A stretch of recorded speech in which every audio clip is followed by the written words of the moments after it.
Hey, Jack, we're live, brother. How are you, sir? Good. How are you? Better than I deserve, as always. Now,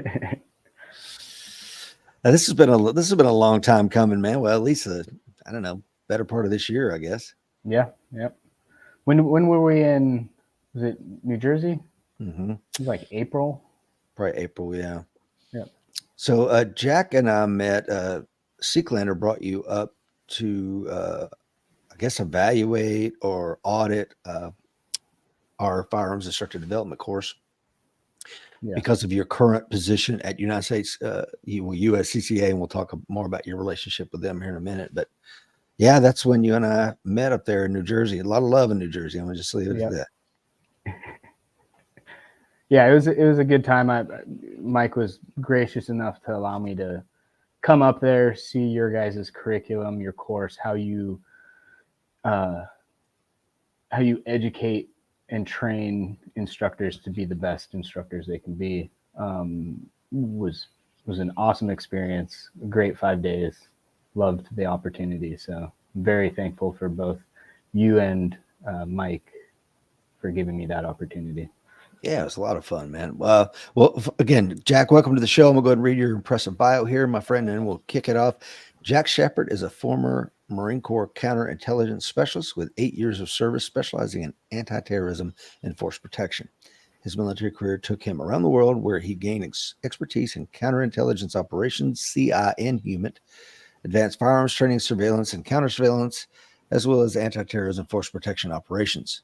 After transitioning out of the military, Jack applied his skills as an industrial designer, spending over a decade creating innovative, user-focused products and programs. He later shifted his focus to firearms training, becoming a sought-after instructor and curriculum developer. As senior product manager at the United States Concealed Carry Association, Jack now leads the development of comprehensive training programs that empower individuals with the knowledge and skills needed for effective self-defense and personal protection. Jack's influence extends beyond the classroom, shaping the future of firearms education and ensuring that people are better equipped to protect themselves and their families. Jack is currently working on his first book, Dynamics of Defense, and is actively teaching defensive firearms courses around the country under his new company, Black Watch Training. Is that correct? Correct. And we have some USCCA folks watching this morning. Will Parker, my Awesome. good Will friend up Parker. there in Montana. Pat Cahill up there in northern Wisconsin, Hey, coin number Pat. 2446. And Will Rhodes is on in Missouri, 2269. So if you want to find out becoming a coin member of our self preservation community, self defense community, whatever you want to call it, getting access to the training involved in all of our content, please hit the links in today's show notes. I also have links to Jack's company in there, as well as if you want to follow him on the gram. Johnny King is on. Good morning, gentlemen. He's out there in Kentucky. John Schreiber is on as well. Please like and hit that share button. Let's see here, Jack. I always like to. I got this. I stole this from my buddy over at Defenders and Disciples podcast and stuff. Taylor, another former Marine. A lot of successful A lot people of. are Marines. Yep. I don't know if you've It's a. noticed that. Yeah. It's curious. They're mostly good looking as hell too. So I can't figure Yeah. that one out. But he said he starts it off with some icebreakers, and I like that. So, who, living or dead, real or fictional, would you like to have dinner with? Ooh. So I've heard this question before, but it was you could invite three Okay, invite three, individuals. brother. Go for it. But but right now, off the top of my head, Alexander Hamilton. Hmm. I just finished a podcast. It's How to Take Over the World. Not sure if you've heard of it. Hmm. And he does a comprehensive like bio of individuals throughout history. And the Alexander Hamilton uh, episode was wild. There's so much I didn't know about that guy's life that I would love to sit down and have dinner with him, just pick his brain. He seemed like a very unique individual that very Renaissance type guy that dabbled in so much, but had such a profound impact on our country. It would be amazing to sit down and have a conversation with him.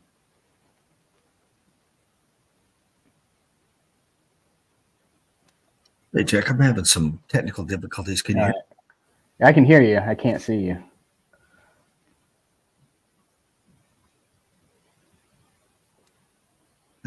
Let's see. Can you hear me? Oh, I think you just cut out. Can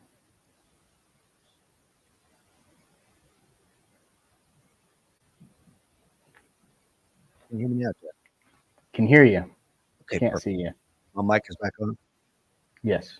There's something going on with this thing, man. It's super sensitive lately. If I touch it, so I missed that. I heard Alexander Hamilton. You heard a fantastic cast. What's interesting about Alexander Hamilton, man, for those of us of more of a states' rights, he's like the devil.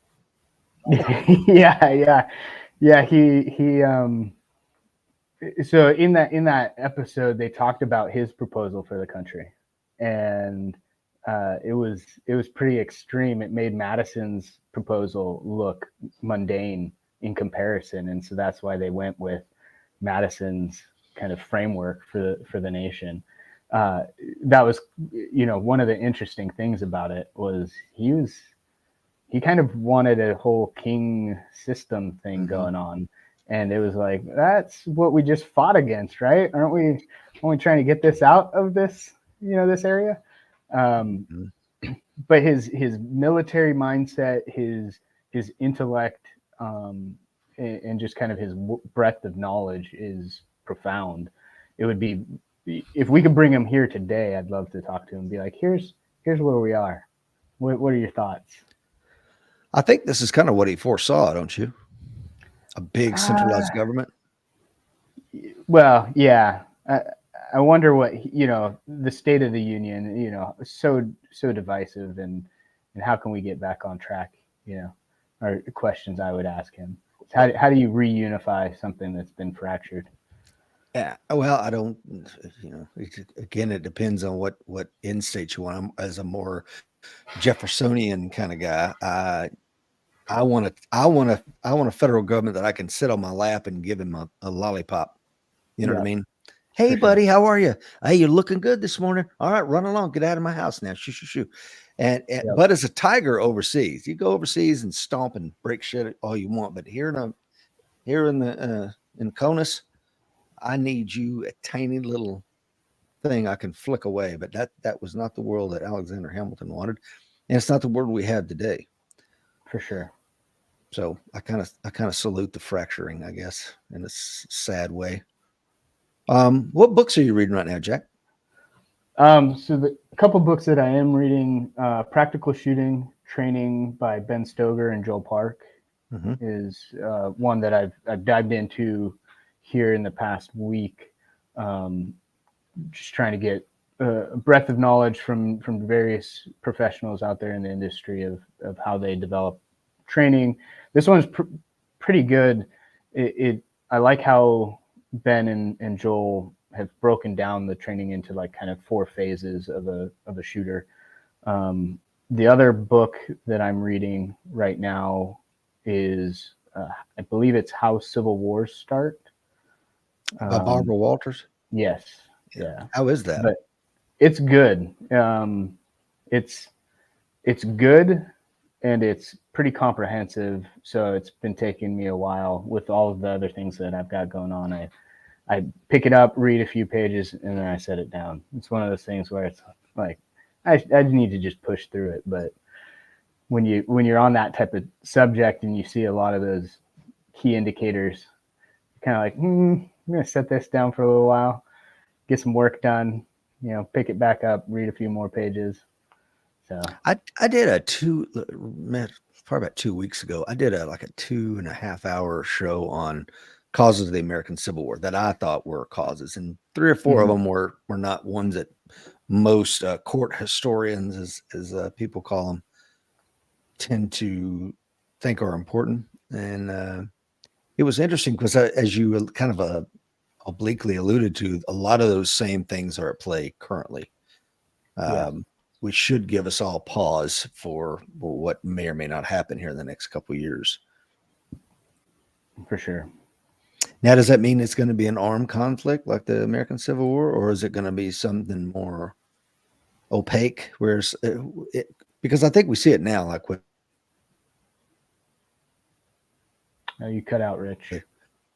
You got Governor Greg Abbott in Texas. I'm going to start my own stock exchange. So if you were thinking about going your own path, you probably want to get a stock exchange going. So the fact that he's told the Biden administration to piss off starting his own stock exchange and taking care of the energy infrastructure, it kind of tells me, what are we doing here? You have several Southern governors kind of doing the similar thing with this administration.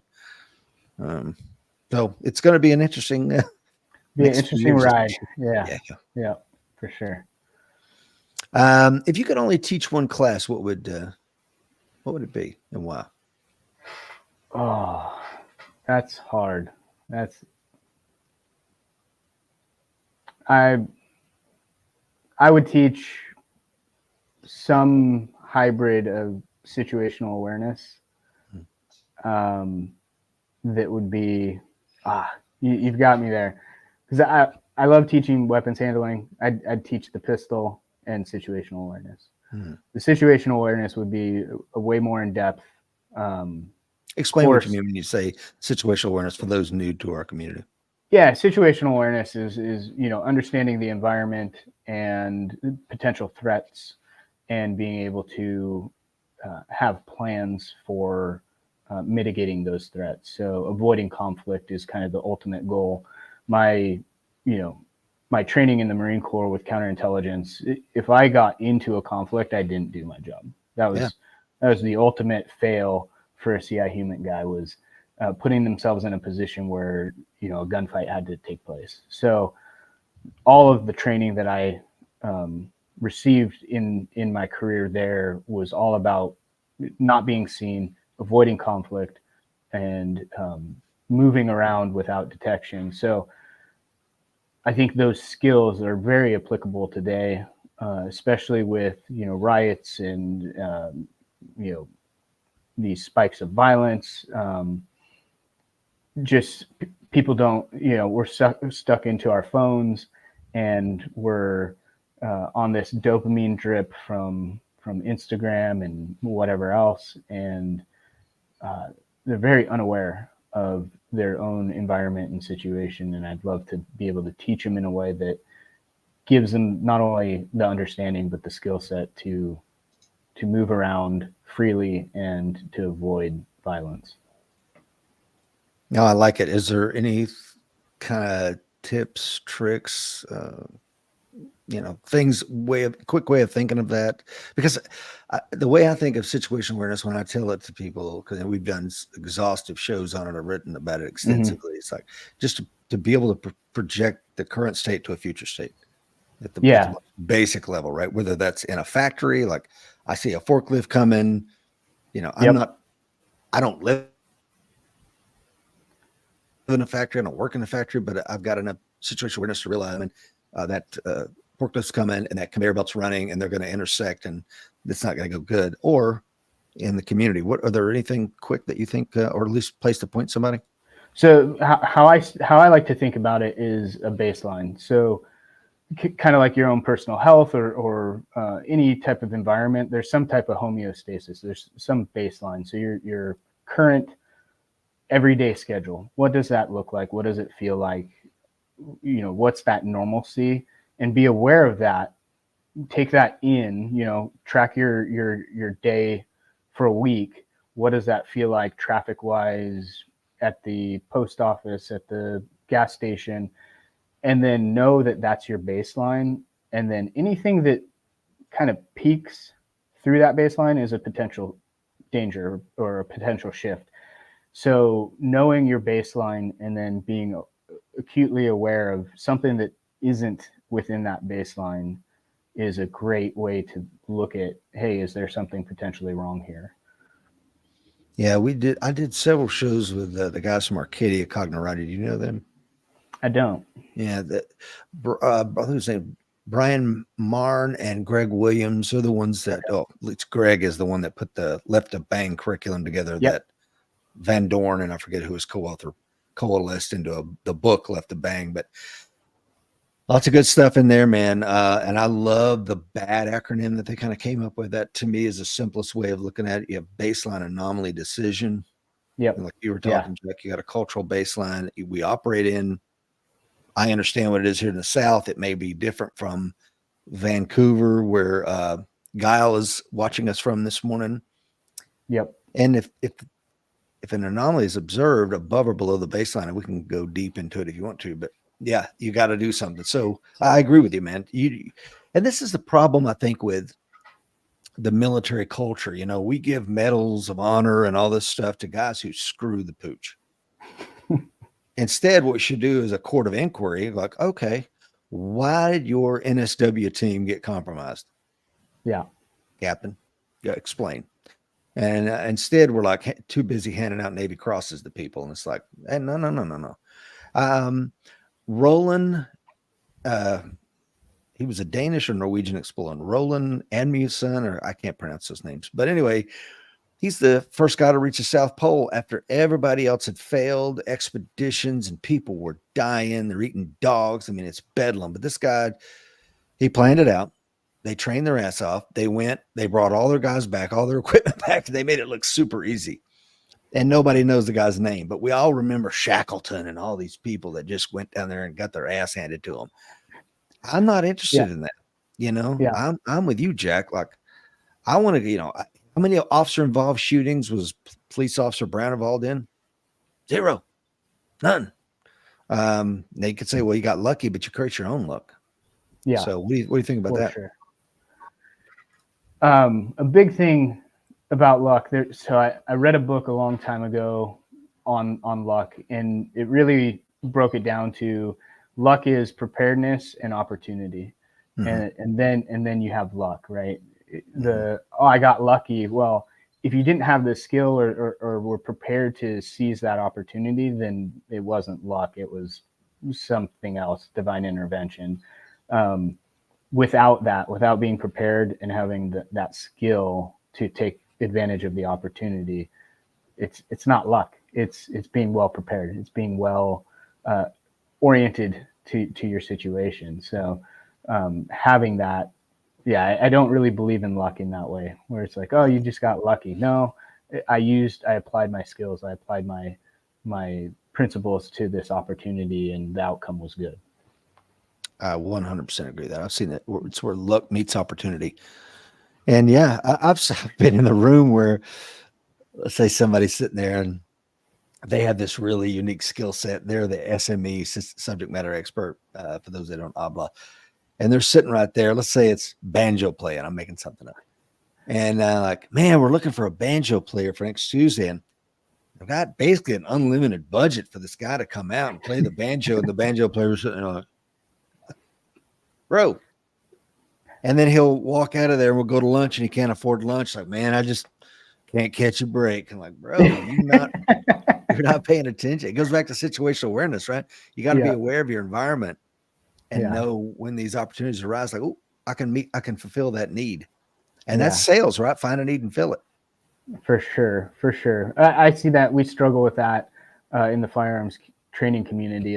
It's interesting you say sales, because so many firearms instructors don't want to be, I'm not sales, I'm a trainer. I'm not sales, I'm a trainer. And it's like, well, you got to shift your perspective. You're not selling something that's not valuable. You've got a valuable set of knowledge and skills. So it's not really sales. You're offering your services, your knowledge, your skill set to these individuals that are looking for it. They just don't know what they're looking for. So if you don't seize that opportunity and explain what you have to offer, which is sales, right? Then you're not going to capitalize on that. I think the CCW class return rate for somebody that's attended a concealed handgun license class or whatever is abysmal. It's like under 10%. And that's the greatest opportunity, because that's one of the highest volume classes that is out there across the nation. And it's just not capitalized on. And it's, again, hey, this is opportunity. You have a captive audience to explain what skill sets they should be investing in. This is their own personal safety. There's nothing more paramount than that. And you just fail to sell yourself to explain the value of the skills and knowledge you provide in a way that gets them to come back and to take more training. Yeah, as a former professional salesman in another life, it's creating compelling support statements, compelling in the sense that it gets them off their ass to take action. Yeah. And if these are the same people that won't return to take an additional class to save their own life, are the same people that, they're going to lose a toe because they can't get their A1C under control and they got diabetes and they won't go to the freaking gym and they won't eat right. And yet they're still waiting. I just can't figure it out. Yeah.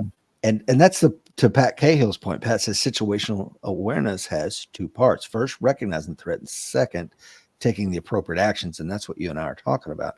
And they are salesmen. The trainers have to be salesmen. I think Seeklander learned that relatively early when I was working with him at United States Shooting Academy. And that is that nobody gets paid until somebody sells something. Yeah. Nobody gets paid till somebody sells something. So you want to be a trainer and do all this ninja stuff, that's cool. But if you can't put asses in the seats, nobody's ever going to get your training. Couple of comments for Jack before we move on. Because I do want to talk about what you're up to over there at USCCA. Sure. And Alan says, "Good morning, gents. Listening while en route to the range, certifying a group in basic handgun. Will catch the replay." Jeff says, "I stand in the shadows of many great men who use their luck to travel thousands of miles to get me where I'm at." Will Parker says, "Return rate for additional training or competition is less than 1%, according to Carl Wren, who captured the data." Real good guy. That's a what would you say, Rich? That's like a total failure. Less than 1%. Yeah, it's I've got this product for you.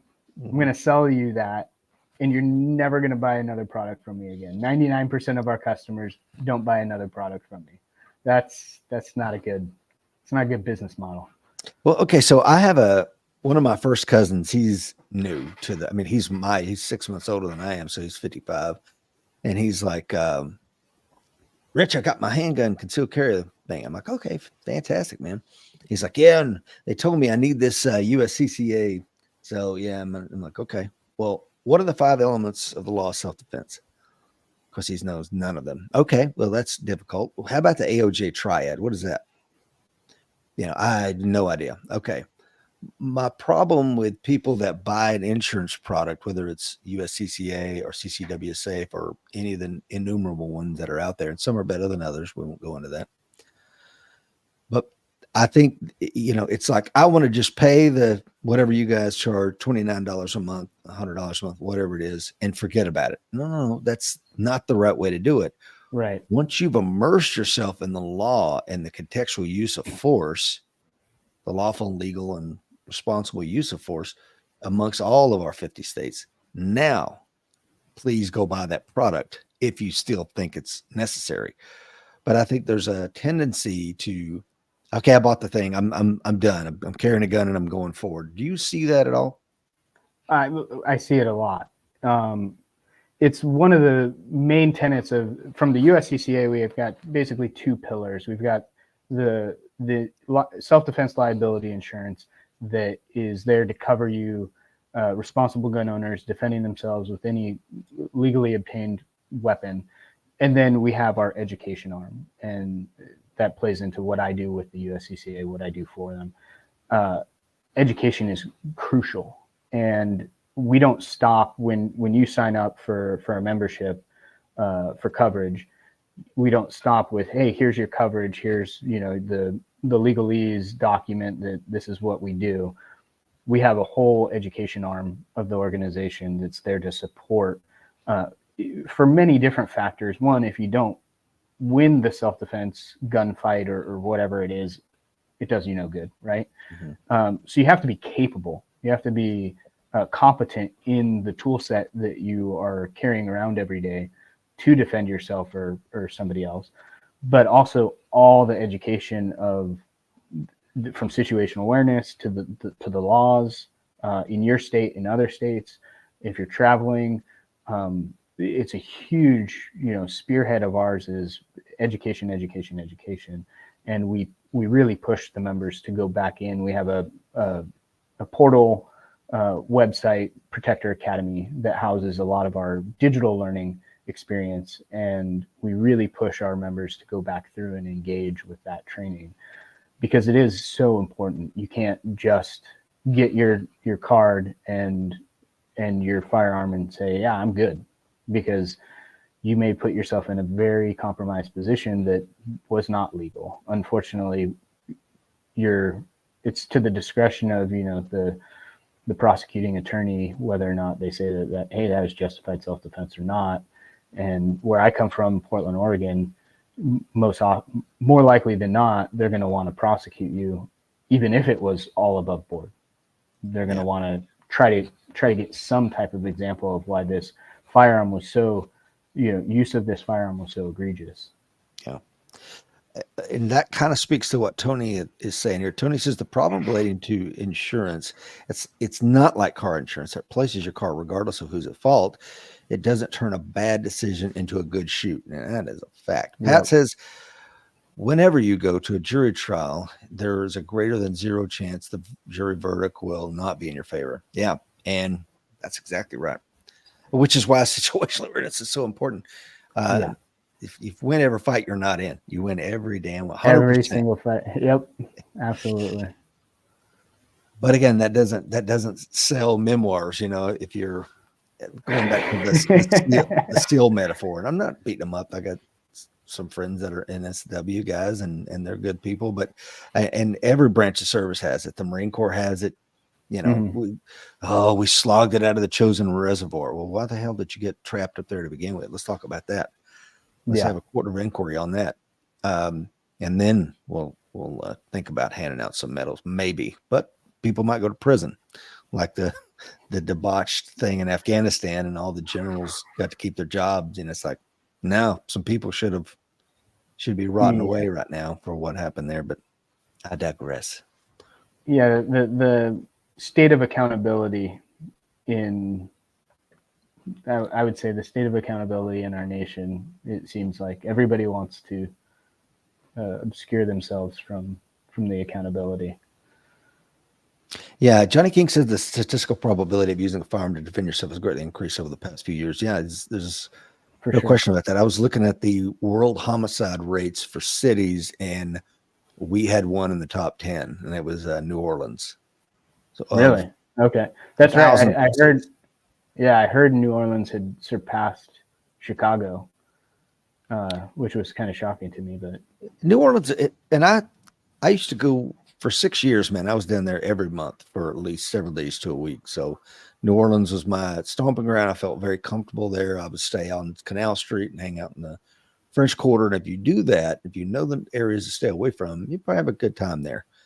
I felt fine going for runs and stuff like that in the morning when they had the machines out there spraying hosing the vomit off and the beads off the street. It's a great place to visit, but you talking about situational awareness, brother. For sure. You got to know where you got your feet at right then. And up and aware. But he's right, which speaks to what you guys are doing at USCCA. So tell us, before we get into what you're doing individually, I do want to not necessarily make this a commercial about USCCA, but tell me a little bit about it. Tell me what you do for them and what you guys are up to. Sure. Yeah. The United States Concealed Carry Association is a member organization that provides financial resources to responsible gun owners in America. So it's self-defense liability insurance. So our mission is to protect you physically, morally, and financially should you get into a self-defense situation. And that's not just firearms. That's, if it's a knife, or, you're at a park and it's a rock that you needed to use to defend yourself. It's not, there's no like, well, for firearms, we protect you this much. For, hand to hand, we protect you this much. It's just self-defense liability insurance.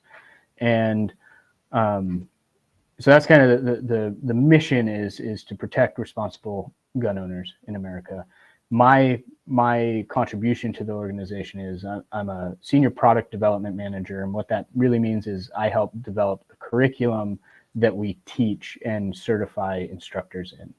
So from our concealed carry and home defense fundamentals curriculum to our newly launched defensive pistol program, I'm one of the group of people. We have a lot of people on the team that help contribute to that curriculum development, but I'm one of the lead developers in kind of directing, hey, this is what's pertinent and important for not only the end user, but also the instructors to ensure that they're teaching this stuff to those that come looking for instruction, training, knowledge. Now, many moons ago, USCCA, I think, bought Rob Pincus's curriculum. Correct. Is that correct?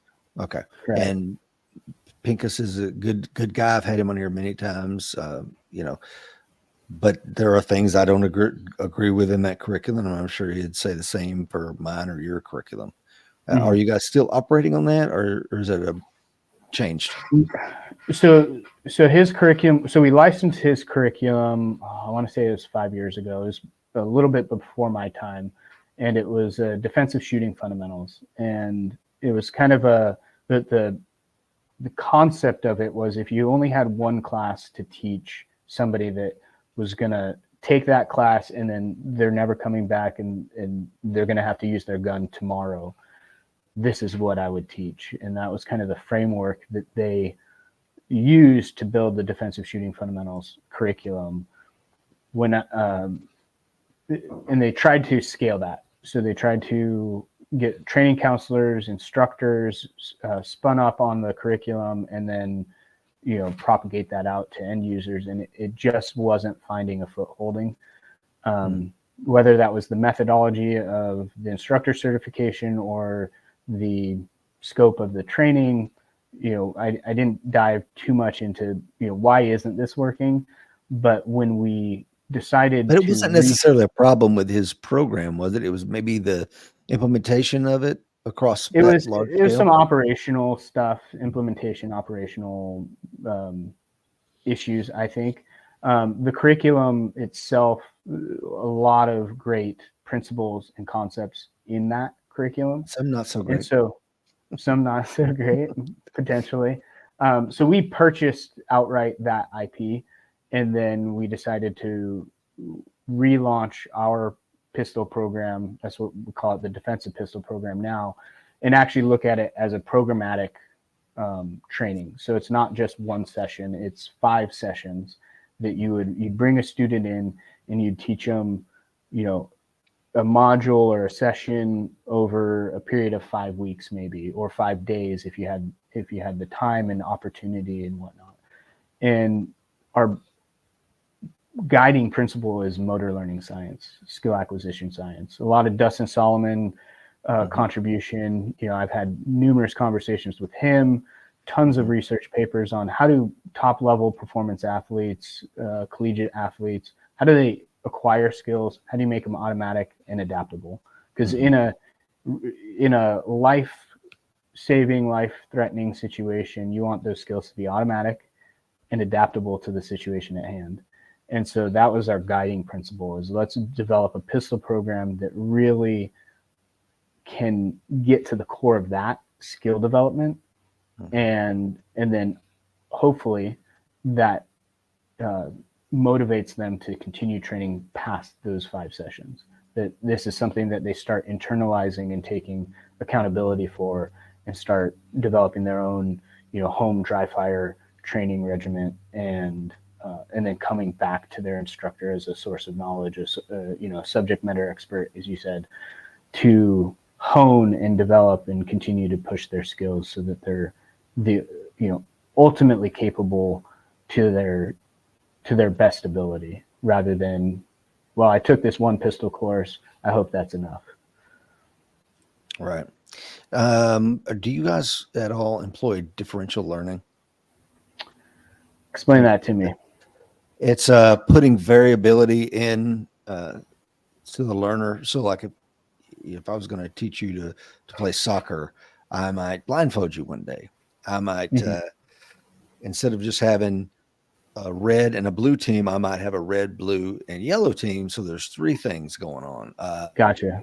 it's just there's some things. Dustin Solomon, a good friend, trained him a lot, evaluated some of his curriculum. Great guy, got his neuro, big time believer in what he's doing, love him to death. He was talking about some differential learning concepts he was playing with, and I'm like, man, I am really not sold on this, because when you look at some of the things that differential learning was, the guys that are doing it and are proponents of it, they'll have the athlete stand in ways which could cause injury, like when they're deadlifts. I'm like, I'm gonna put your feet this way, and I'm gonna have one foot up here, and we're gonna make the ball strange shaped, like they'll tape Sure. something onto the soccer ball Gotcha. to cause it to bounce funny. And I'm like, yeah, but then you're never really developing this is trigonometry, man. When the ball bounces and it goes a certain I need to be able to figure that out. And if every time it's variable, I have no idea where the ball is going to go. You tell me, Yeah, I would say so. Maybe some of that concept is in the curriculum as far as variability, but it's not unprobable variability. So it's not doing anything where, hey, we're going to spin you around, put your head on a bat, spin around 17 times, then run over to the 5-yard line and then engage target 3, 2, and 5. And you're going to shoot an unarmed old lady because we're going to add variability into the training. Right. Yeah, no. It's broken down. The defensive pistol program at its core is broken down into skill development. So the fundamentals of marksmanship, which don't change regardless of how highly capable you are from a competition shooter or a military trainer talking about combat.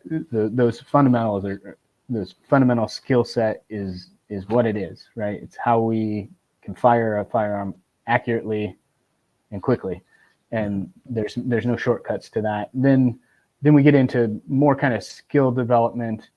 We get into drawing from the holster is the second session, which is something that was missing from defensive shooting fundamentals. Was kind of a glaring blind spot. Was, hey, we're teaching people how to conceal carry, but we're not teaching them how to clear their garments and get their gun in the gunfight. You can't have a gunfight if your gun's not in the gunfight. You just get shot. Mm-hmm. So that's a pro tip, by the way. Pro tip. Yep. And so that's the second session, is just working on that skill. It's a skill in of its own. And then we get into some more, speed and precision, what you'd say is skill development or performance-based type training, and then we go into defensive context, and that's really where all of the training comes together. Where we're going, okay, we've pushed you to shoot accurately and quickly.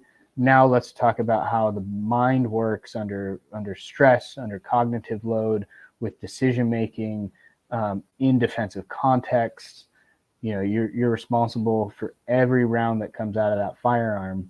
Are you going to just shoot at the speed of your trigger, volume by accuracy by volume, and hope that you don't have anything outside of the target zone? Or are you going to be very deliberate and intentional with your firing, ensuring that every round you fire hits its intended mark? So we go into a lot of the what is responsible, what is intentional and deliberate shooting, how do you engage that, and then the human capabilities. We do some cognitive load to show decision making is a kind of an exponential time delay when you add multiple things into your decision making of shoot, don't shoot. Can you give me an anecdote, Jack, on that? What does that look like? That cognitive. So how we do it currently is we have 2 shot timers that have 2 very distinct beeps. And the first string of fire, we have a demo person firing a headshot on the beep, right? So finger on the trigger, aimed in on the head, beep, and then they fire. And it's about 0.2 to 0.25, maybe 0.28, depending, delay. So they hear the sound, the brain says, okay, fire, fire. Then we add that second shot timer and we switch the signal. So the second shot timer is now the shoot, and that first shot timer that was shoot is now the no shoot. And so now they have to decide, was that a shoot? Was that a no shoot? And what we see is, and it confirms what these research papers say, is every new element of decision making you add doubles the time, the previous time of decision or delay. So now you're seeing people at 0.4, 0.5. And then if we added a third shot timer, which we tested a couple classes ago, it was like 1 something, because their brain was that the no shoot, was that the shoot, was that the shoot twice, and just the delay and then the processing of that information. And then you go into, we use it as an illustration, right? As an anecdote of, hey, in a gunfight where other people are around, or potential gunfight where other people are around, now you're going to have to negotiate people moving, people, potential threat, backstop, all your whole environment that you're now having to engage with, while also accurately placing rounds into a potential threat. That's a lot. That's a lot to do. And we use it to illustrate the importance of really honing the skill set so they're automatic. So you aren't, if you're worried about your grip while also worried about bystanders and backstop and angles and movement, you're loading yourself up with a losing proposition there. Man, that's great stuff, Jack. And there's several places I want to go with this conversation. Sure. Let's take some of the things I've seen. So Mike and I, we get brought out. This is one of the 5 large, I won't say which one it is. The only clue I'll give you, it's one of the top 5 law enforcement agencies in the country. So we go out there and I hear them twice misuse a phrase, recognition prime decision making. And I've talked about one of them exhaustively on the show, so I won't belabor that one much, other than to say they had a turning facing target, shoot, it's a shoot, no shoot. So the target faces, the officer defeats the safeties on his holster, draws, fires 2 rounds, assess, reholsters. And I'm like, what was that? That's recognition prime decision making, Rich. I'm like, okay, show me the target again. Let's face the target to me. I'm like, what indicated from this target that it was a threat? And it was a male silhouette with his hands open. Nothing. Why'd you shoot it? You're saying you're doing recognition prime decision making. Then what was the prime response? That he turned and faced you, this unarmed target turned and faced you, and you addressed it as a threat. So there was that. And then when we went to another portion, they were like, this is our active shooter response thing. And I'm like, okay. And they had officers weaving in and out of each other like this. And the officer with the M4 has to run, weave through them, and then fire. And I'm like, okay, what is this again? This is recognition prime decision making. Okay. The officers that he's running through, some of them were in civilian clothes, some of them were not, but all of them were involved in the exercise. So instead of grounding their rifles and all their weapons, they were out there with their M4s walking like this in and amongst themselves.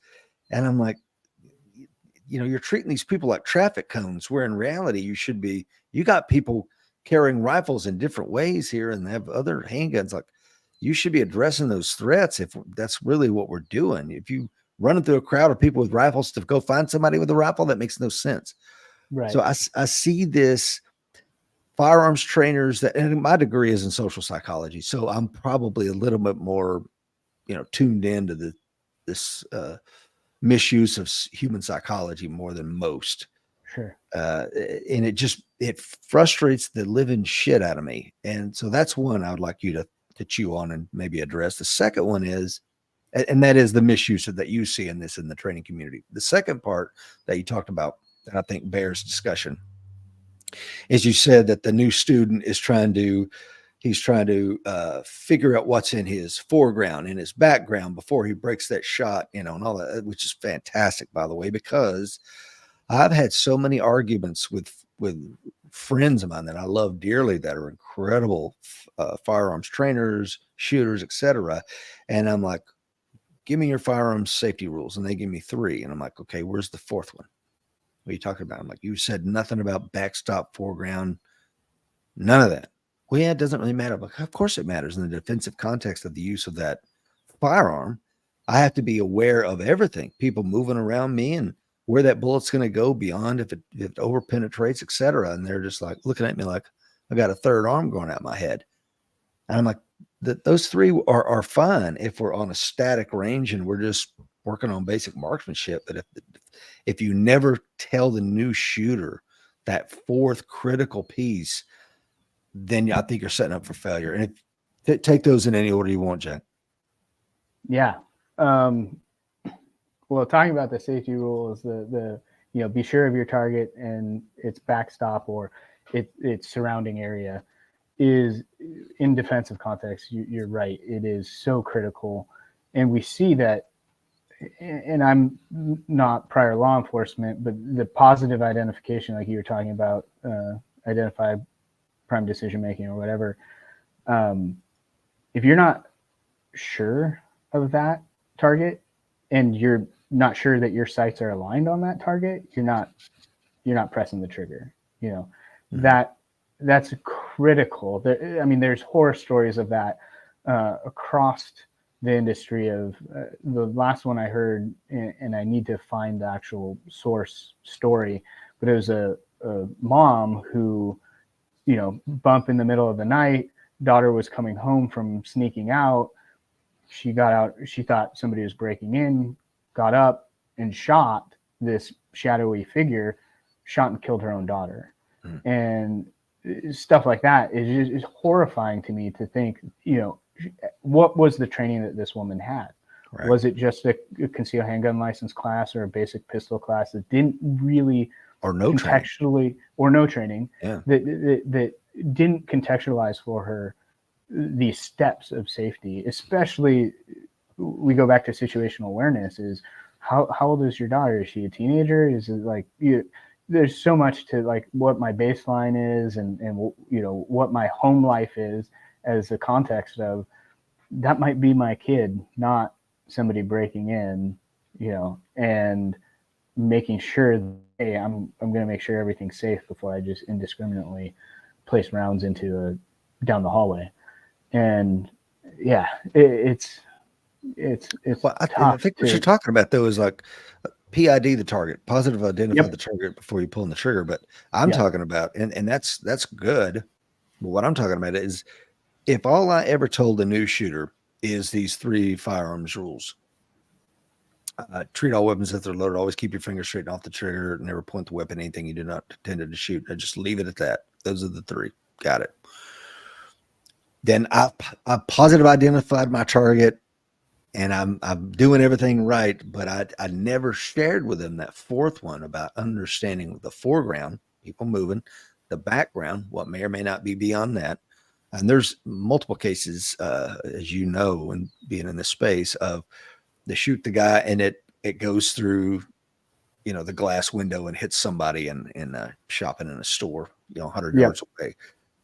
I'm not saying don't take that shot, but man, Yeah. Just for your own, I don't even know what you call it. Like moral check is being aware of those things, right? I think it's critical, vitally important that we train people with that 4th rule as part of that context.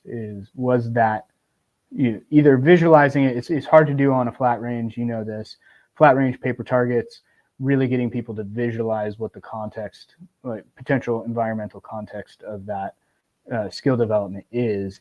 If we had Hollywood technology and we could put people in immersive LED wrapped worlds and do all of our skill development training in something like that, it'd be awesome. But starting the mindset and that shift in thought to this is a contextual shooting. So it's not just a paper target. It is an environment that you found yourself in at a gas station, at just coming home from a day of work and you've just pulled into your driveway, where the threats, are neighbors out, or is somebody running, or walking their dog, all of that type of stuff has to factor into, how do I move? How do I position? Do I take the shot now? Do I attempt to de-escalate or escape? There's the old adage of, if all you have is a hammer, everything looks like a nail, is, I think, applicable when people start firearms training, because they're like, this is the tool that I'm going to use to defend myself. And there's so many more things that you can use to either, again, like we talked about, not get in the fight, but also de-escalate the fight before you have to use a firearm. I think I lost you, Rich.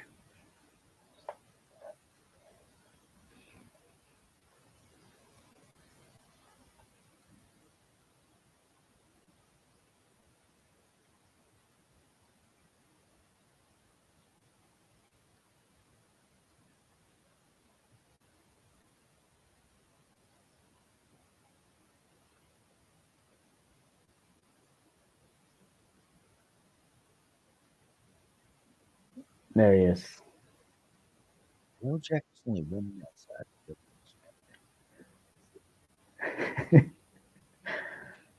Should have gave you a warning on that. I don't know what you caught or what the podcast caught. It was coming in muffled, but I caught. I think everybody saw you fine. Okay. I don't disagree with any of that, and I think marksmanship instruction has its place. But if I'm teaching this person basic marksmanship and we're prepare them for defensive conflict, then I need to go into that. Tony says, "Just roll with it, Jack." Yeah.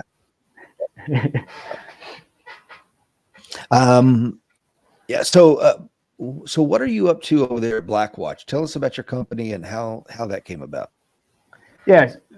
Blackwatch is my personal firearms training company, something that I've been developing for years. Before I was with the USCCA, I had started a firearms training group, essentially, and it's just been on the back burner. My work at the USCCA and some of the other projects I'm working on have kind of taken precedent, but it's something that I'm passionate about, is getting out there and actually teaching end users. And so Blackwatch borrowed the name from the Blackwatch Regiment in Scotland. My background, heritage is Scottish, and it just rang to me, the idea of, we can kind of debate where the name came from, but the idea of, being ever vigilant, that guard in the middle of the night, the person that's watching and protecting those that are, at rest or whatnot. And my whole focus is to help shift the mindset. Again, like we just talked about, is if you're going to carry a firearm, or you're going to, take personal responsibility for the protection of yourself and your loved ones and your family, I really want them to own that, and it not be just a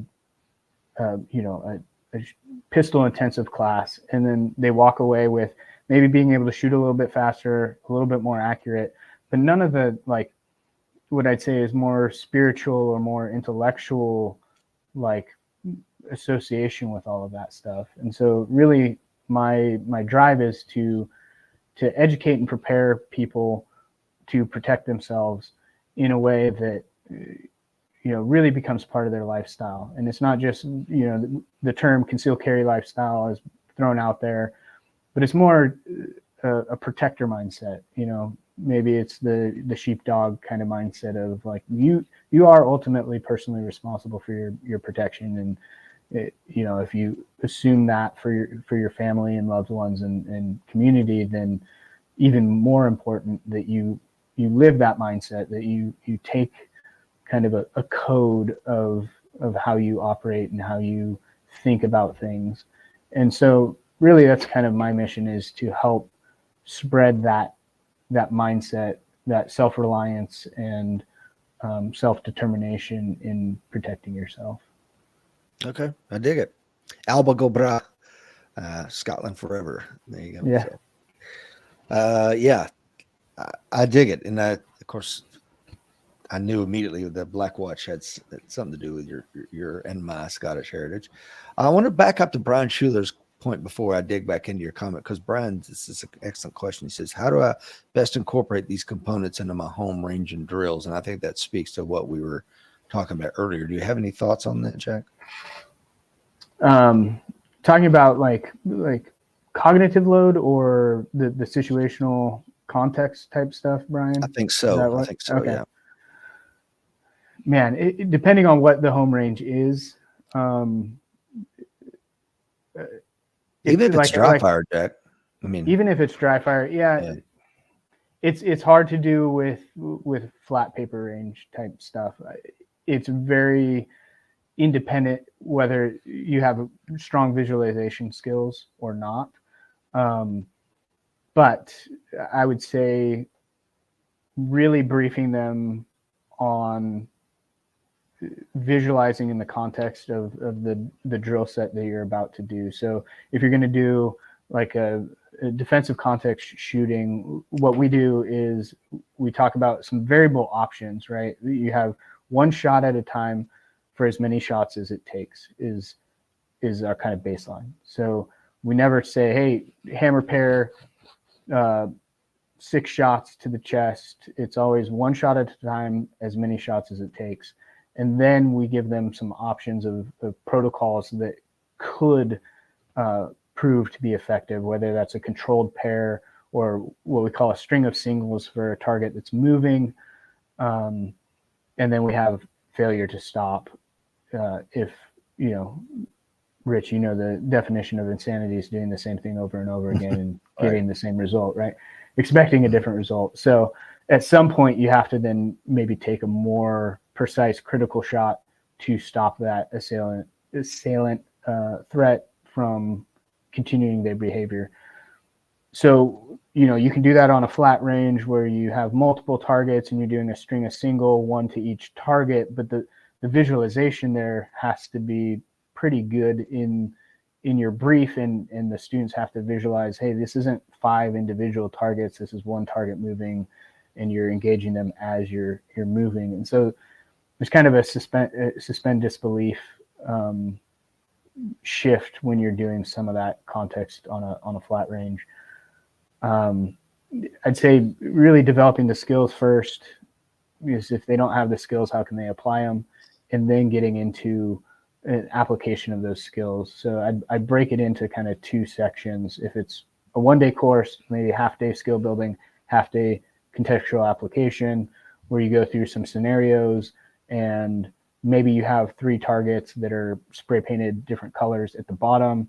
And then when they get to their position to shoot, you call out, what is the threat? Another great way, if you have a flat range, an opportunity that you can stagger and stack targets. Great for what we were talking about, which is environmental awareness, where you may be shooting through one paper target, but there's actually another paper target in that line of fire behind them. And then you'll see it. You'll see like, oh, I took the shot at this angle where I could have moved over to this side or shifted my position down. So when I took the shot, it had, the probability of that going into another person or individual is much less. So you can develop some drills that way, but again, that's kind of range dependent. If you have the space and the latitude in that range to do things like that. Yeah, and I'll give my 2 cents on this too. I mean, I'm talking about just like dry fire in the home. For one, plan on strong pointing. Don't plan on clearing your own house. Let the responding Leos do that. That's what they get paid the big bucks for. That's their role. You should be like, I'm going to strong point in the bedroom or some other fallback position, whatever. Let them have it, unless It depends on the geometry of your house and where your kids are and what your other priorities in the house might be. But work on what does the lighting look like? One of my friends I do jujitsu with, I won't say his name. I've talked about it multiple times on the show. So he's got his Glock whatever on his nightstand and a Streamlight flashlight. So he's got a great gun. It's loaded with the right kind of ammunition. He's got a good light. It's got high lumens, high candela. Somebody shatters his back glass and they come into his house. In between his bedroom and the living room was where his children lived. So he had 3 kids. And so that assailant is in his living room between him and his kids. And when he picks the gun up and he picks the light up and he's like, oh my God, I've never thought about how I integrate these two. He didn't know any technique for integrating the gun and the light. And he realized it in the worst possible seconds of his life. So he's going to make the best of it. He goes in there because he hears the person knocking shit around and he turns the light on and it's a deranged woman holding a gun. To Glock, we find out later she broke into his Jeep and stole his gun that he had unsecured in his vehicle. So he's got all these problems that I'm telling you to work out ahead of time. How much light should be on in the room? All of them on, all of them off. Is it a weapon-mounted light, or is you going to do the Harry's or the Weaver or the Temple Index or some other kind of chin index? Whatever your integration light solution is, you need to have one. Shoot throughs. I think you did a great job of talking about 3-dimensional targeting. Okay, let's say I get a great shot on this person, but the angle's wrong and it's going to fly into my kid's bedroom and there's nothing but 2 layers of sheetrock between my sleeping child and this piece of shit that's broken into my house. Visualizations with a squirt gun and role players. What does this look like? What kind of things should you or should you not say? Now back to my friend standing down, looking down the sights of this deranged woman with a gun in her hand in between him and his children. He couldn't take the shot because he had never visualized killing a woman. His visualization had been some big hairy dude and it's going to burn him down. But here's this woman and he's a good Southern Baptist man, good Christian. He's like, I knew I should shoot her. She's got a gun. She's between me and my children, but I'd never put myself in that headspace and couldn't do it. So that's some things you need to do. You don't need to go to the square range to do that. You need to go in your house. You need to do them in your head, right? For sure. Let's see here, Jack. So what do you think from your training, whether it's curriculum development, USCCA, or your own company, Blackwatch Training, what do you think most people new to CCW get wrong? What are you seeing out there? They're overconfident. Confidence in their skill set is huge. What is it? Kruger-Dunning effect? Dunning-Kruger effect, yeah. Dunning-Kruger effect. Explain that to folks that don't habla, or you want me to? Yeah. So my understanding of it is, when you're fairly incompetent, your confidence is very high. And as you get more competent, your confidence kind of levels out to a more realistic kind of understanding or framework of where you're at in your capabilities. And then as you start getting, highly competent, it goes back up. Your confidence goes back up, but it never returns to that level of when you were incompetent. It's kind of like hold my beer, watch this, right? Right. So they call that sitting on Mount Stupid. Yeah. When you look at the graph of the Dunning-Kruger, that very peak where you're like, I know everything. I know 3 chords on the guitar, man. What else is there? And it's like, I've been shooting all my life. My dad's been taking me shooting all my life. I've got this, right? Thank you for bringing it back into context. Absolutely. Go ahead, Jack. Yeah. So that I see that play out all the time where new shooters, even new instructors, think that they've got it locked down. They know what they're doing, and when you go through some just simple stuff, it starts falling apart very quickly. And I think that's important for instructors to push the students in a way, you don't want to demotivate them. You don't want to make them feel stupid, but you need to just illuminate them and show them where they're at truly versus where they could be. And then explain what is required to get there. It's not an overnight thing. It's not, I've got my CHL and I've got my tier 1 holster and my Glock 19 and I'm ready to rock and roll. It's that's the equipment, but your skill set needs to match whatever you're carrying around. So if you're carrying a gun, then your skill set to be highly capable with that gun needs to match. If you're carrying a knife for self-defense, you need to know how to use the knife. Like it's not just hey, I've got this thing and last minute I'm gonna pull it out. It's like it's retrievable. Do you know if somebody's pinning you against a wall, can you get to it? Like there's so many factors in that skill set that you have to be aware of and you have to train to be capable with it. And that's the one thing I see all the time is they'll come, I just need my permit. I've been shooting, I'm a great shot. I've been shooting all the time. And they're just very ignorant to all of the other factors that play into potentially using your firearm to defend yourself. I saw that in my own family recently, Jack, going back to my one of my first cousins. I know incredibly well, and I know that the guy hasn't shot a pistol probably in 30 years. And he's like, I'm a new CCW, and all that conversation that we had. And I said, well, man, hey, if you want, I go to the range every Wednesday. You're more than welcome to join me. And he kind of looked at me like, the hell, what could you possibly teach me? And I'm just like, yeah, well, good luck, brother. Yeah, you're a grown man. I'm not going to force it on you, but if you can't figure out that I might know a little bit more than you, then go with God. Vaya con Dios, bro. So what do you think? What do you think they get right? Is there anything they get right? Again, we're talking about the bell curve, right? The big. Yeah. The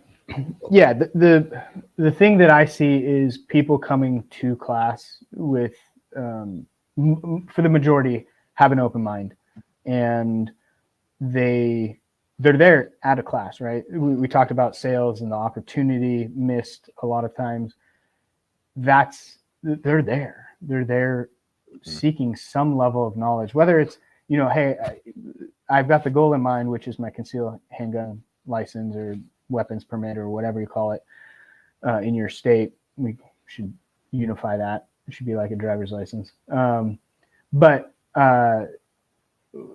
they're coming there for some level of knowledge, whether that's just to get my card because I know what I'm doing, I'm Johnny Rambo, or I don't know what I'm doing. I don't have a gun. I'm thinking about getting a gun, so I'm taking this class so I can understand what am I getting into. But they're there in a class seeking knowledge. So that's the best opportunity to really connect with and illuminate and illustrate. Here's the journey you're about to embark on. Whether you decide to do it or not is up to you. But if you should decide to embark on this concealed carry journey, here's the opportunity. Here's the things that you need to invest in. It's an investment in your own self-protection, self-reliance, as well as just the smarts of being around a weapon.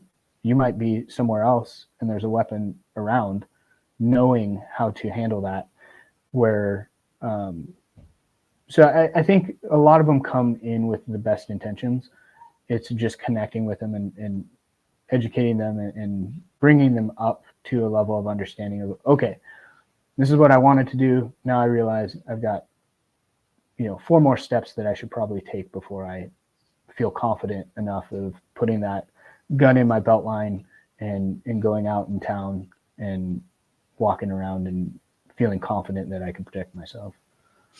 Yeah. And I realize we have a hard out coming out. So I'll wrap it up here. Something you said is incredibly important. And it was like maybe week 1 at the police academy. One of our instructors is like, what percentage of the time do you guys think that you'll be on a call where a gun will be involved? What percentage of the time? And, some students at 10%, 2%, 20%. He's like 100%, 100% because you brought the gun. And I think that's a mindset that our CCW guys and gals need to embrace. Like, you're carrying a gun. There's always going to be a gun involved between you and that other person. So don't do stupid shit with stupid people. Don't go stupid places, because wherever you go or whatever you do that thing with, you brought a gun to that situation. And that's an amazing statement. Yeah. And people don't think that way, but again, it goes back to mindset like that. I would make sure that's front and center of the class. Like, you got a gun everywhere. So there's always going to be a gun at the line at McDonald's, gun, at the movie, gun. You're getting in a pissing contest with some guy on the side of the road, gun involved. So don't just be cognizant of that. And the second part of that is, okay, if that's true, how do you maintain custody of that firearm? Which is why, like with the American Warrior Society, when I do onboarding sessions with our new members, I always say, like, where should I start, Rich? I'm like, well, do the self-assessment to find out if you're physically where you need to be and all the other things, if you're shooting and if it is, okay, go down to where we talk about, it's not really gun grappling per se, but it's just how to maintain custody of the firearm in an entanglement. And start there, because if you can't maintain custody of that weapon, then you're just a holster for me. If I decide to take it from you, thank you for bringing the gun. I appreciate that. It must have been uncomfortable. Now I'm going to shoot you in the face with it. And if you have the opportunity to train, as I highly encourage you to do so, man. Learning how to fight in that entanglement is incredibly important. People don't. Absolutely. Yeah. There's all the supporting skills around it, right? The gun shooting is just one of many skills of self-defense. And so especially critical if you're carrying a gun to have the supporting skill sets. If you can't get to the gun, you can't use it in a gunfight. So it's worthless. If the gun gets taken away from you, now you can't use it in the gunfight, right? It gets turned around on you. All of the supporting skill set to be self-reliant, self-protection is you need to at least have an awareness about it. And I like Bruce Lee's quote about, I don't worry about the man that's trained 1,000 kicks once. I worry about the man that's trained one kick 1,000 times. Same thing with these techniques. You don't have to be a black belt in jiu-jitsu. Go get some solid training that's got some core skills that you drill, because those are going to serve you vastly better than if you just are trying to be, the ninja with all the skills and tricks and tips. It's just be very good at a handful of skills to protect yourself, to gain distance, to be able to clear that firearm or maintain that firearm in your possession, and that will serve you vastly better. Yeah. Final thing. Frank is on. Good morning, Frank. He says skills drop as we arrive at old age. Darn. Yeah. And he's absolutely right. And Seeklander and I have a saying. We say, because we're both men in our 50s, and I could sit here all day and extol you with how cool I was in the 90s, bro. Jack, you think you're cool, bro. Let me tell you something about Rich Brown back in the day. They didn't call me pretty boy Rich Brown for no reason. Let's put it that. But my point is, like, we have a saying that's put your shoes on. It's not what you got then. What do you do right now? Put your shoes on. Let's see what you got. Don't talk shit. I don't care what you were 10 minutes ago or 10 years ago. What can you do today when it's time to perform? Because when the time to perform arrives, the time to prepare is over. So what kind of preparation have you done to win a fight today? And with that, where can folks find you, Jack? So they can find me. Instagram is at Blackwatch Training, and my website is blackwatch-training.com. So go over there and check Jack out. We're going to have to do a round two, man. I think we left a lot of meat on the table today. Absolutely. All right, brother. Be safe out there. Yeah, thank you, brother. Remember, guys and gals out there in Warrior Nation, the fight is coming. Be ready.